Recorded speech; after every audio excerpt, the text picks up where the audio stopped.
हरे कृष्णा। संजय जी आगे कहते हैं, उस समय वहां अर्जुन की दोनों भुजाओं का महान बल देखने में आया।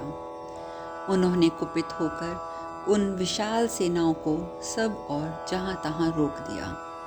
शक्तिशाली अर्जुन ने अपने अस्त्रों द्वारा शत्रुओं के संपूर्ण अस्त्रों का सब ओर से निवारण करके अपने बहुसंख्यक बाणों द्वारा तुरंत उन सबको आच्छादित कर दिया।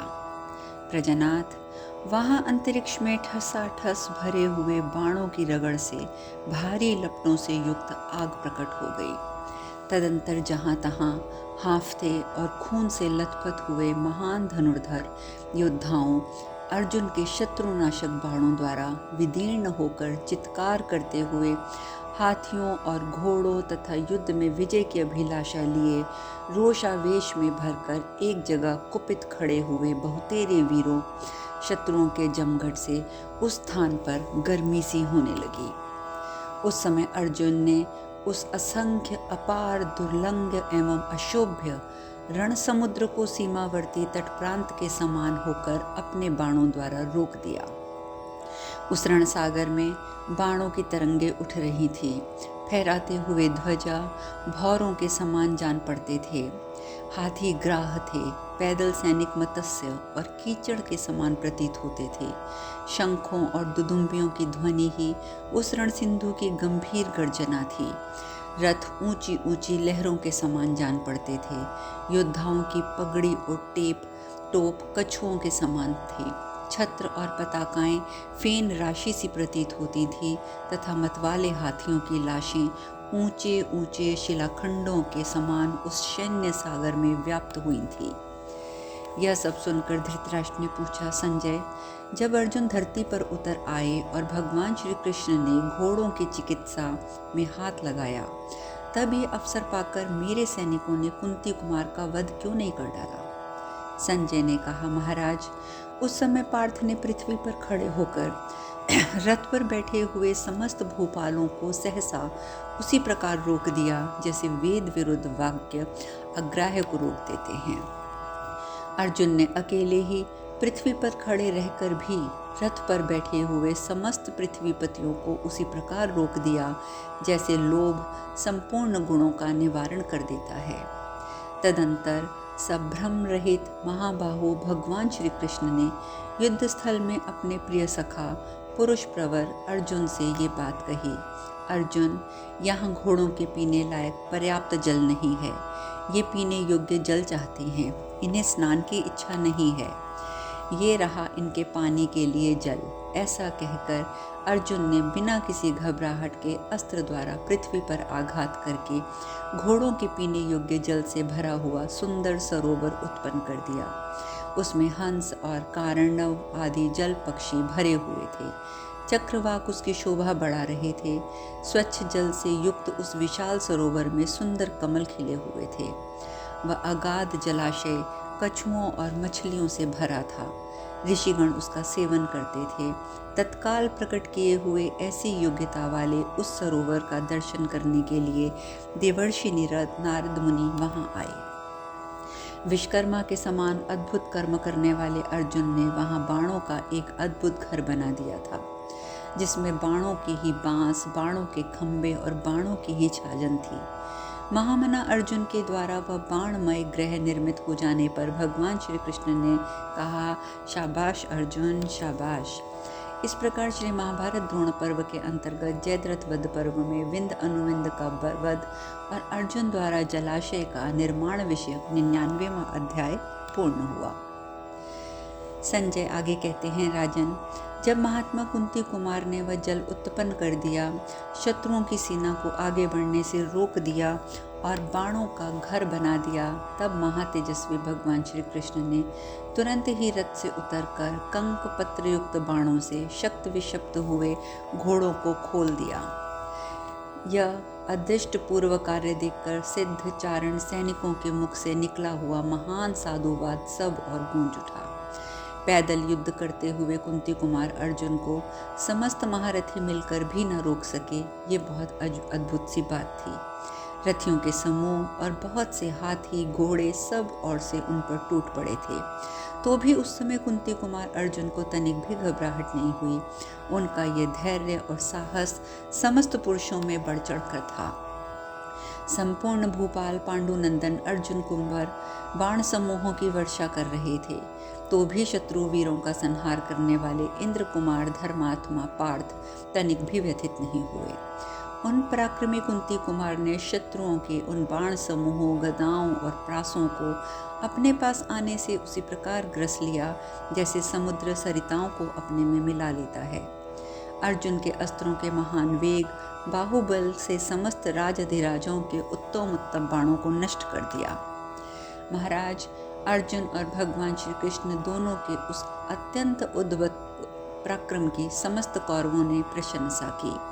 संसार में इससे बढ़कर और कोई अद्भुत घटना क्या होगी अथवा हुई होगी कि अर्जुन और श्री कृष्ण ने उस भयंकर संग्राम में भी घोड़ों को रथ से खोल दिया। उन दोनों नरश्रेष्ठ वीरों ने हम लोगों में महान भय उत्पन्न कर दिया और युद्ध के मुहाने पर निर्भय और निश्चिंत होकर अपने भयानक तेज का प्रदर्शन किया। युद्ध स्थल में अर्जुन के बनाए हुए उस बाण निर्मित गृह में भगवान श्री कृष्ण उसी प्रकार मुस्कुराते हुए निर्भय खड़े थे मानो वे स्त्रियों के बीच में हों। प्रजानाथ कमल नयन श्री कृष्ण ने आपके संपूर्ण सैनिकों को देखते देखते उद्वेग शून्य होकर उन घोड़ों को टहलाया। घोड़ों की चिकित्सा करने में कुशल भगवान श्री कृष्ण ने उनके परिश्रम, थकावट, वमन, कंपन, घाव सारे कष्टों को दूर कर दिया। उन्होंने अपने दोनों हाथों से बाण निकालकर उन घोड़ों को मला और यथोचित रूप से ठहलाकर उन्हें पानी पिलाया। श्री कृष्ण ने पानी पिलाकर उन्हें नहलाया, घास और दाने खिलाए तथा उन सब की सारी थकावट दूर हो गई। तब पुनः उस उत्तम रथ में उन्हें बड़ी प्रसन्नता के साथ जोत दिया। तदंतर संपूर्ण शस्त्रधारियों में श्रेष्ठ महातेजस्वी श्री कृष्ण उस उत्तम रथ पर अर्जुन सहित आरूढ़ होकर वेग से आगे बढ़े। रथियों में श्रेष्ठ अर्जुन के उस रथ को सम्रांगण में पानी पीकर सुस्ताए हुए घोड़ों से जुता हुआ देख कौरव सेना के श्रेष्ठ वीर फिर उदास हो गए। राजन, टूटे दांत वाले सर्पों के समान लंबी सांस खींचते हुए वे पृथक पृथक कहने लगे, हमें धिक्कार है, हमें धिक्कार है। अर्जुन और श्री कृष्ण तो चले गए। आपकी संपूर्ण सेनाएं व अद्भुत रोमांचकारी व्यापार देखकर अपने साथियों को पुकार पुकार कर कहने लगी, वीरों, ऐसा नहीं हो सकता, तुम सब लोग शीघ्रतापूर्वक उनका पीछा करो। हम लोग रोते, चीखते, चिल्लाते, रोकने की चेष्टा करते ही रह गए, परंतु कुछ ना हो सका।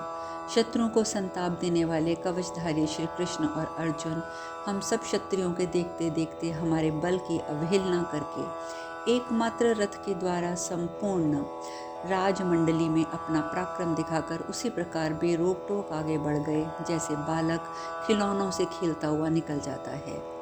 राजन, पूर्व काल में जैसे देवासुर संग्राम में चंबासुर वध करने की इच्छा वाले इंद्र और भगवान विष्णु दानवों को तिनकों के समान तुच्छ मानते हुए आगे बढ़ गए थे, उसी प्रकार श्री कृष्ण और अर्जुन जयद्रथ को मारने के लिए बड़े वेग से आगे बढ़े।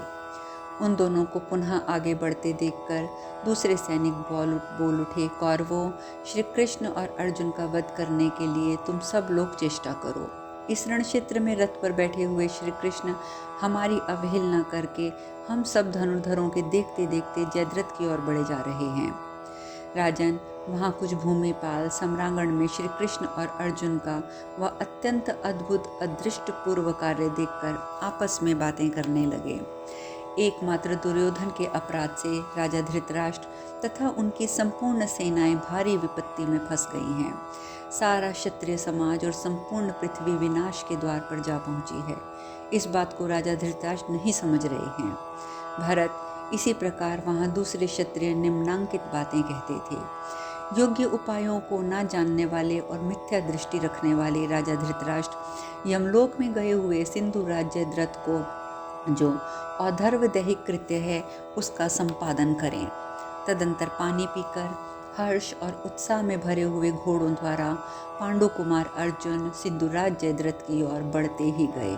उस समय सूर्यदेव अस्ताचल के शिखर की ओर ढलते चले जा रहे थे।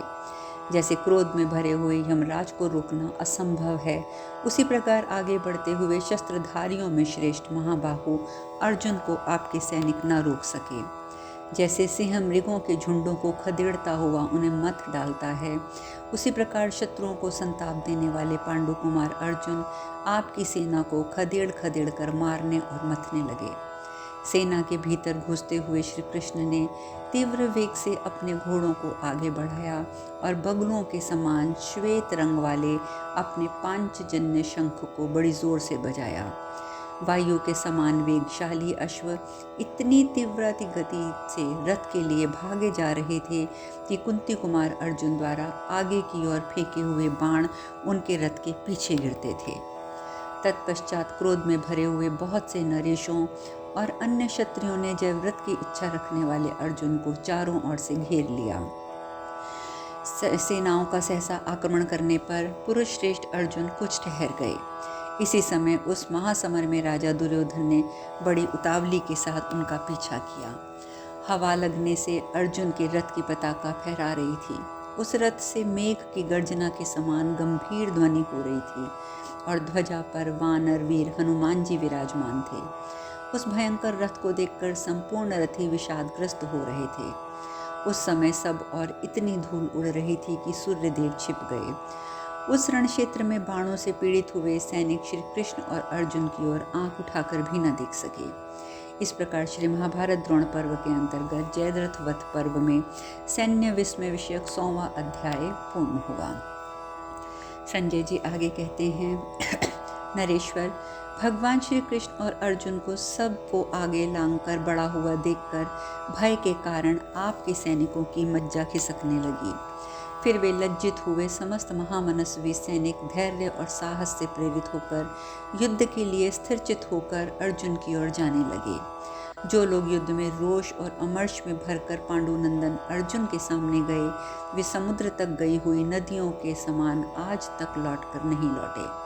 जैसे नास्तिक पुरुष वेदों में उनकी बताई हुई विधियों से दूर रहते हैं, उसी प्रकार जो अधम मनुष्य थे वे ही अर्जुन के सामने जाकर भी लौट आए, पीठ दिखा के अर्थात भाग खड़े हुए, और वे नरक में पड़कर अपने पाप का फल भोग रहे होंगे। रथियों की सेना को लांघकर उनके घेरे से मुक्त हुए पुरुष श्रेष्ठ श्री कृष्ण और अर्जुन राहु के मुंह से छूटे हुए सूर्य और चंद्रमा के समान दिखाई दिए। जैसे दो मत्स्य किसी महाजाल को फाड़कर निकल जाने पर क्लेश शून्य हो जाते हैं, उसी प्रकार उस सेना समूह को विदीर्ण करके श्री कृष्ण और अर्जुन क्लेश रहित दिखाई देते थे। शस्त्रों में भरी हुई आचार्य द्रोण के दुर्भेद्य सैन्य व्यूह से छुटकारा पाकर महात्मा श्री कृष्ण और अर्जुन उदित हुए प्रलय काल के सूर्य के समान दृष्टिगोचर हो रहे थे। शत्रुओं को संतप्त करने वाले दोनों महात्मा श्री कृष्ण और अर्जुन अग्नि की समान दाहक स्पर्श वाले मगर के मुख से छूटे हुए दो मत्स्यों के समान अस्त्र शस्त्रों की बाधाओं और संकटों से मुक्त दिखाई दे रहे थे। जैसे दो मगर समुद्र को शुद्ध कर देते हैं, उसी प्रकार उन दोनों ने भारी सेना को व्याकुल कर दिया।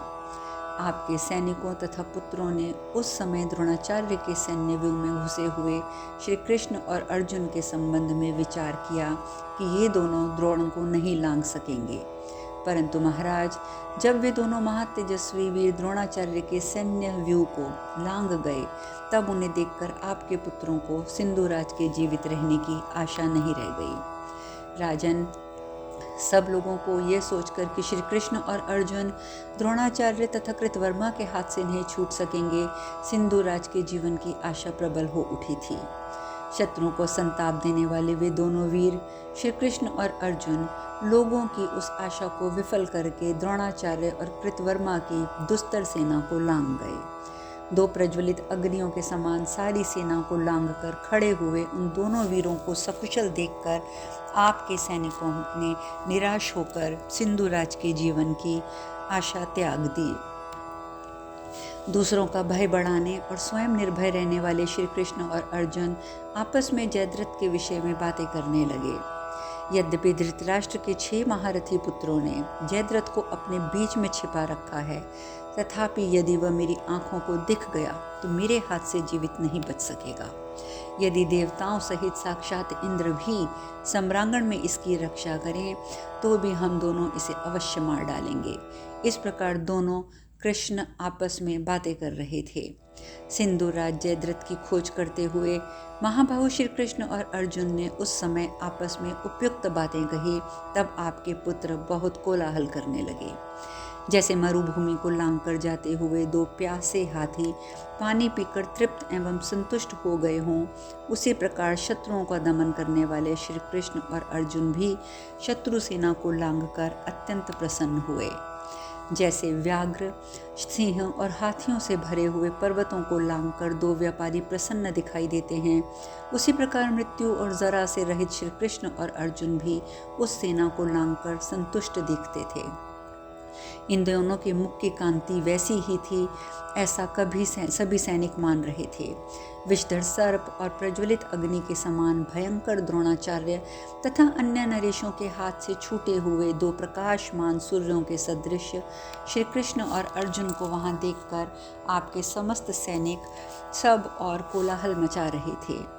समुद्र के विशाल द्रोण सेना से मुक्त हुए वे दोनों शत्रु दमन वीर श्री कृष्ण और अर्जुन ऐसे प्रसन्न दिखाई देते थे मानो महासागर लांग गए हों।